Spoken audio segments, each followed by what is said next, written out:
Hoy vos voy a contar un auténtico caso Dreyfus a la europea. Bueno, europeo foi. Bueno, un auténtico caso Dreyfus a la checa, para ser más precisos. Un crimen en el que se culpabilizó a los judíos de todos los males del mundo, cuando probablemente los causantes de aquel asesinato estaban mucho más cerca de lo que se creía. Al menos si intentamos buscar una explicación razonable a todo el asunto, que fue precisamente lo que no intentaron buscar quienes investigaron la muerte de Agnieszka Hrušková, que apareció muerta en 1899 en medio del bosque de Polná, no que anguaño ye la República Checa. Agnieszka era la pequeña de una familia bien grande y prove de cerca del pueblecín de Polná.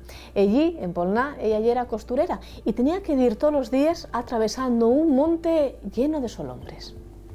En el momento en el que todo pasa, las autoridades están investigando la aparición de una calabre bien cerca, donde a ella finalmente van a matarla. Un caso que en jamás va a esclarearse, aparentemente como el de Agnieszka Hrušková, aunque las autoridades piensen que sí. En fin, que en abril de 1899 Agnieszka aparece muerta bien cerca del camino que tenía que atravesar para ir al su trabajo. Aparece muerta a los pocos días de desaparecer, pero a las pocas horas de que se denunciara su desaparición, porque la SOMA tardó 3 días en denunciarla. Da que bien sospechoso, la verdad. Las autoridades, en todo caso, no iban a conceder especial atención a ese fecho, sí a otro, el que a Agnieszka la mataran con un tallo bien preciso del pescuezo. Las autoridades tienenlo claro, ese crimen solo pudo ser cometido por un judío. ¿Por qué? Bueno, pues porque decían que ese tallo era exactamente el mismo que hacían los judíos en no sé qué ritual que solo ellos conocían. Así que en estes ponense a buscar por todos los judíos de la redolada y acaben agarrando a Leopold Hilsner, que por otro lado, la verdad ya que era un tipo bastante desagradable. Y era un pulpo, un paisano que tenía ya belles queixes a esos espaldes porque les moces decían que era un mirón, que se iba un pocoñín la mano, pero nada más, que era judío y que estaba en posesión de unos pantalones manchados aparentemente de sangre, aunque ningún perito pudo certificar que aquello ya era sangre o barro. La MA contribuye a esta versión de las investigaciones. ¿Y de qué manera? Llega a decir que días antes de la desaparición de Agnieszka, unos judíos, o por lo menos unas personas con pinta de judíos, aparecen por la su casa a preguntar y entrugar al rodio de les ropes que lleva Agnieszka. Eso se deduce que lle porque estaban intentando comprobar la talla de la moza, a mejor formada, pues más sangre que podían sacar supuestamente para los escuros rituales. Y Agnieszka, como estaba un poco gorditina, pues ¿para qué querían más? Eso oye todo lo que piensa la autoridad.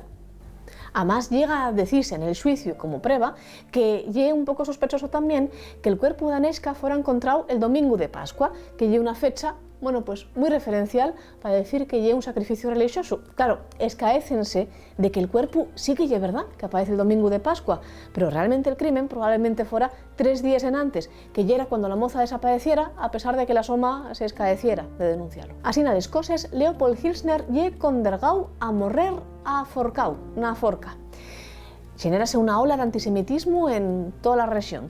Y entonces ya cuando aparece el político de turno, literalmente el político de turno, un abogado cerca de la cincuentena que se fa a nomar Masaryk, ese ya era el su apellido, y que con el tiempo, andando el tiempo, va a llegar a ser el primer presidente de Checoslovaquia, pero esa ya hay otra historia. Masaryk lo que dice en el juicio, el segundo juicio, ya que todo es mentira, que están inculpando falsamente a Leopold Hilsner, el so defendido, que al cuerpo ya es verdad que falta sangre, pero no porque da quien la extrajera para hacer no sé qué ritual, sino porque fue arrastrado para ocultarlo detrás de unos bardiales. Además, apurre pruebas es contra la familia. Por ejemplo, el testimonio de una montonera de vecinos que dicen que cuando Agnieszka ya estaba desaparecida, toda la familia de ella acude a un funeral y que ven cómo tienen marques como de haber peleado, como de haber luchado. La mamá tiene morretones, los hermanos tienen arañazos. A Masaryk no lo creen y el juicio acaba en ta peor, porque ahora a Leopold Hilsner se condena a 2 penas de muerte, una por Agnieszka Hrušková